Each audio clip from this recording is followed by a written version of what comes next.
मित्रांनो, निकित मराठी कथा या चॅनलवर तुमचे स्वागत आहे. तुझ्यासोबत भाग 12 आता पुढे. अभय हेडफोनवर गाणे ऐकत होता. एक हात वरती पकडला होता आणि समोर गिरिजा उभी होती. गिरिजा त्याच्या एकदम जवळ उभी होती. तिच्या चेहऱ्यावर लाजरे भाव आणि तिच्या डोळ्यात वेगळीच चमक होती. बसपेक्षा जास्त उलतापालता तिच्या मनात होत होते. त्याच्यासोबत असे जायला स्वतःची लाज वाटत होती आणि तो सोबत आहे म्हणून धीर पण वाटत होता. पण तो तिच्यासोबत बसमध्ये आला. तिला त्याचे वागणे अजब वाटले. "ओ काका, तुम्ही कुठे उतरणार आहेत?" अभय एका माणसाला विचारत होता. "शेवटच्या स्टॉपला," तो म्हणाला. "शेवटचा स्टॉप म्हणजे नक्की कुठे?" "वरती जायचं आहे बहुतेक यांना," तो गिरिजाच्या कानात हळूच म्हणाला. तशी ती त्याला रागाने पाहू लागली. "मला का रागाने पाहते? मी तुझ्यासाठीच विचारत आहे," मायूस मीना. त्याला समजले की ती रागात आहे म्हणून तो गप्प झाला. "इथे कुणी उतरणार आहेत का? एकाने कुणीतरी उठून या बाईला जागा द्या. लेडीज आहे, समजून घ्या." अभय तिथल्या 2 बाकड्यावर बसलेल्या माणसांना विचारत म्हणाला. "माझे गुडघे दुखतायत," एकाने म्हणाले. "माझ्या मांडीवर सामान आहे," दुसरा. "मी कधीपासून उभा होतो, आत्ता कुठे बसलोय," तिसरा म्हणाला. दोघे तिघे तर झोपेचे सोंग घेऊन बसले होते. "ब्लेडी फेलो," तो मनाशीच म्हणाला. आधीच बसमध्ये सर्वच चेपून चेपून भरले होते आणि उतरणारे 1-2 आणि चढणारे जास्त होते. त्यामुळे अभय थोडा पुढे जात एका लेडीजला म्हणाला, "तब्येत ठीक नाही यांची." अभय तिच्याकडे इशारा करत म्हणाला. तसे त्याचे वाक्य ऐकून खरंच तिला चक्कर आल्यासारखी वाटली. जास्त गर्दीमुळे आणि बरेच दिवसांनी प्रवास करत असल्यामुळे गिरिजाला मळमळ होत होती. "ए पोरी, ए बस," त्या मावशी सरकून तिला जागा देत म्हणाल्या. तसे गिरिजाच्या जीवात जीव आला आणि ती तिथे जाऊन बसली. गिरिजा तिथे जाऊन बसली तसे त्यांनी पाणी दिले. "काय होतंय?" त्या मावशी म्हणाल्या. "मळमळ होते, डोकं पण जड झाले आहे." गिरिजा पाणी पीत म्हणाली. "नवीन लग्न झाले आहे का?" ती मावशी शेजारी बसलेली एक काकू गिरिजाच्या गळ्यातले मंगळसूत्र पाहून म्हणाली. ती काकू नुसत्या चौकशा करणाऱ्या कॅटेगरीमधली होती. "नाही," गिरिजा म्हणाली. "मूल वगैरे आहे का की नाही? कारण चक्कर वगैरे येत असेल तर मळमळ होत असेल तर एकदा चेक करून घे. गोड बातमी असू शकते." त्या हसत म्हणाल्या. तसे तिच्या वाक्यावर गिरिजाला पाणी पिता ठसका लागला आणि अभय टाळी वाजत जोरजोरात हसू लागला. गिरिजा तोंड पुसत त्याला रागाने पाहू लागली. "हा नालायक का हसतोय? बघ किती आनंद झाला पोराला गोड बातमी म्हटल्यानंतर." त्या मावशी म्हणाल्या. "अरे हसतोय काय? तिला दवाखान्यात घेऊन जा आता," त्या काकू त्याला म्हणाल्या. तो एक हात पुढे करत, "नाही नाही, असे काही नाही." त्याला काय बोलायचं तेच कळत नव्हते आणि हसू कंट्रोल पण करता येत नव्हते. "तुम्ही समजलात तसे काही नाही," गिरिजा म्हणाली. "देवाची इच्छा असेल तर तुम्हा दोघांच्या घरी बाळकृष्ण येईल ग," मावशी तिच्या खांद्यावर हात ठेवून आपुलकीने म्हणाल्या. अभयने आता हात तोंडावर ठेवून हसू कंट्रोल करायला घेतले होते. पण हसू काही थांबत नव्हते. "तुम्ही समजता आहेत तसे काही नाही मावशी. आम्हा दोघांचे लग्नही झाले नाही. आम्ही नवरा बायको नाहीयेत," गिरिजा म्हणाली. "तसे पण तुम्ही हल्लीच्या पोर काय कराल ते काय समजणार नाही," त्या काकू म्हणाल्या. तशा गिरिजा कपाळावर हात लावला. "काय करू मी या दोघींचं? हे सर्व या अभयमुळे झाले आहे." तिने त्याच्याकडे पाहिले तर तो यावेळी पण हसतच होता. ते पण खूप जास्तच. "तब्येत ठीक नाही त्यांची. घरच्यांना माहीत आहे ना तुम्ही लग्न न करता एकत्र राहता?" ती काकू हळूच तिच्या कानात म्हणाली. गिरिजाला काय बोलावे तेच कळत नव्हते. त्यांना जेवढे काही सांगू तेवढे त्या अजून प्रश्न विचारतील म्हणून गप्पच बसून घ्यावे असे तिला वाटले. त्यात बसवाली आयडिया तर तिचीच होती ना. मग त्या बिचाऱ्याला तरी काय बोलणार? फायनली त्यांचा स्टॉप आला आणि अभय आणि गिरिजा उतरले. सोबत त्या 2 काकूंच्या सूचना मिळाल्या. लवकर लग्न करा, दवाखान्यात चेकअप करा. गिरिजा रागाने चालत होती. अभयला अजून पण हसू येत होते. तिने एक नजर त्याच्याकडे पाहिले तसे तो सिरियसली हसू कंट्रोल करत होता. मज्जा आली ना बसमध्ये? आपण रोज ऑफिसला बसनेच येत जाऊ. मस्त टाइमपास होतो ना? तो अजून तिची मज्जा घेत होता. आता कुठे जायचं आहे ते सांग आता. गिरिजा त्याच्याकडे दुकानचा ॲड्रेस असलेला कार्ड देत म्हणाली. आणि हो, पुन्हा विनाकारण हसू नकोस. गिरिजा चिडत. विनाकारण हसतोय का मी? अभय ते कार्ड पाहत तिच्याकडे पाहिले. गालात हसू दाबत घायाळ करणारी एक नजर टाकली तशी ती त्याच्या नजरेने लाजून खाली पाहू लागली. मला तरी तसेच वाटत आहे. वेड लागलं आहे तुला, असे म्हणत ती हाताची घडी करून पाहू लागली. कुणाला वेड लागलं आहे, तुला की मला? तो भुवई उंचत म्हणाला. अभी काम की बात करते है, फॉलो मी. असे म्हणत तो एका गल्लीतून दुसऱ्या गल्लीत रोड क्रॉस करत आजूबाजूला पाहत तिला सेफली घेऊन जाऊ लागला. ती तर खरंच ती गर्दी पाहून गोंधळली होती. तो सोबत होता म्हणून तिला आधार वाटत होते, नाहीतर ती कशी आली असती याचं गणित तिला आत्ता सुटत होते. तो तिला घेऊन मोठ्या काचेच्या शॉप जवळ आला. ते आतून खूपच सुंदर होते. गिरिजा पाहतच राहिली. गोकुळ मटेरियल. सगळीकडे ड्रेसेस आणि ड्रेस मटेरियल, वेगवेगळ्या ॲक्सेसरीज. गिरिजा फक्त पाहत होती.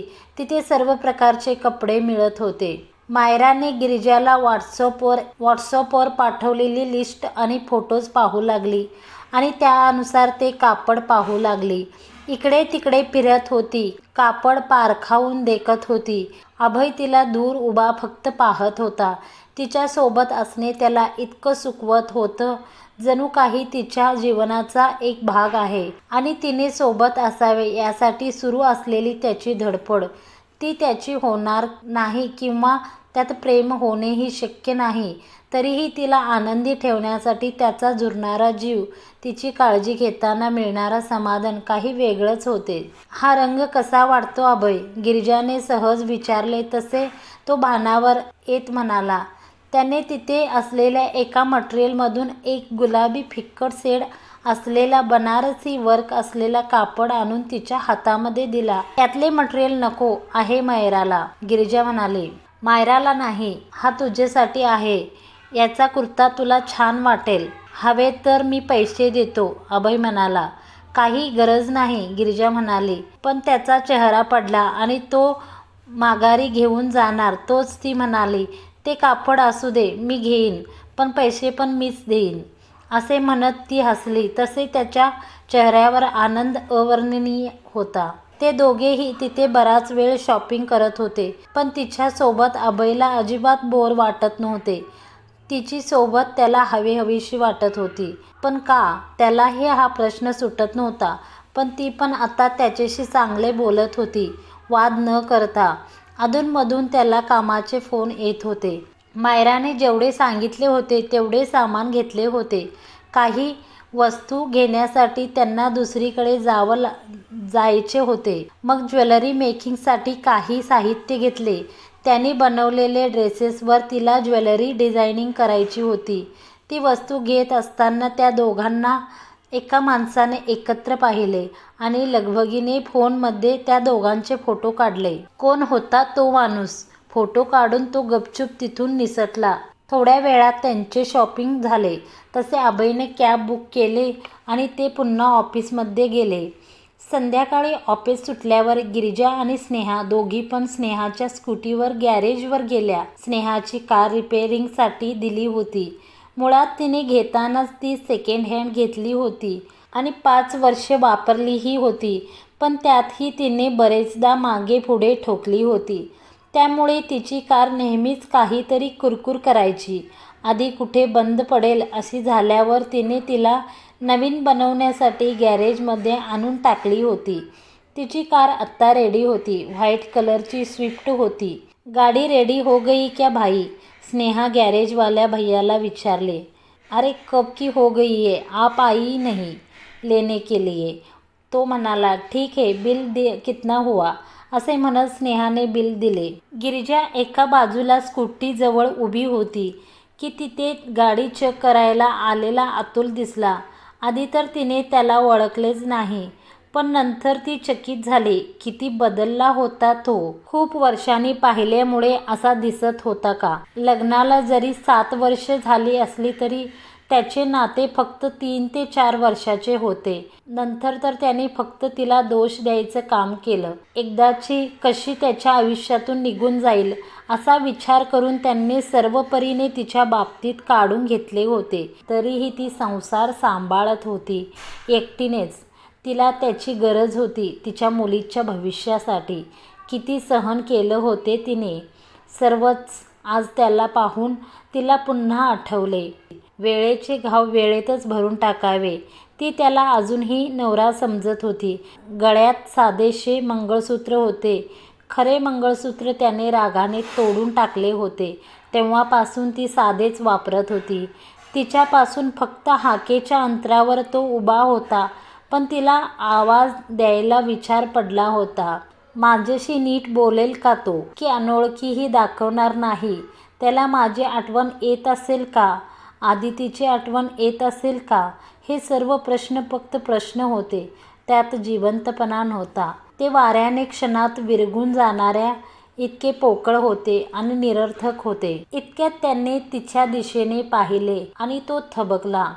गिरिजा डोळ्यात प्राण आणून त्याला पाहू लागली. तिच्या चेहऱ्यावर हास्याची एक लहर उमटली, पण त्याच्या चेहऱ्यावर संताप झळकत होता. तिला पाहून त्याला जराही आनंद झाला नव्हता. वर वाटत होते की ही अवदसा कुठून आली आणि इथे काय करतीये. ती भेटून गळ्यात पडण्याआधी इथून निघून जावे असा विचार करत तो त्याची कार घेऊन निघूनही गेला. ती फक्त पाहतच राहिली. तो असा कसा निघून जाऊ शकतो?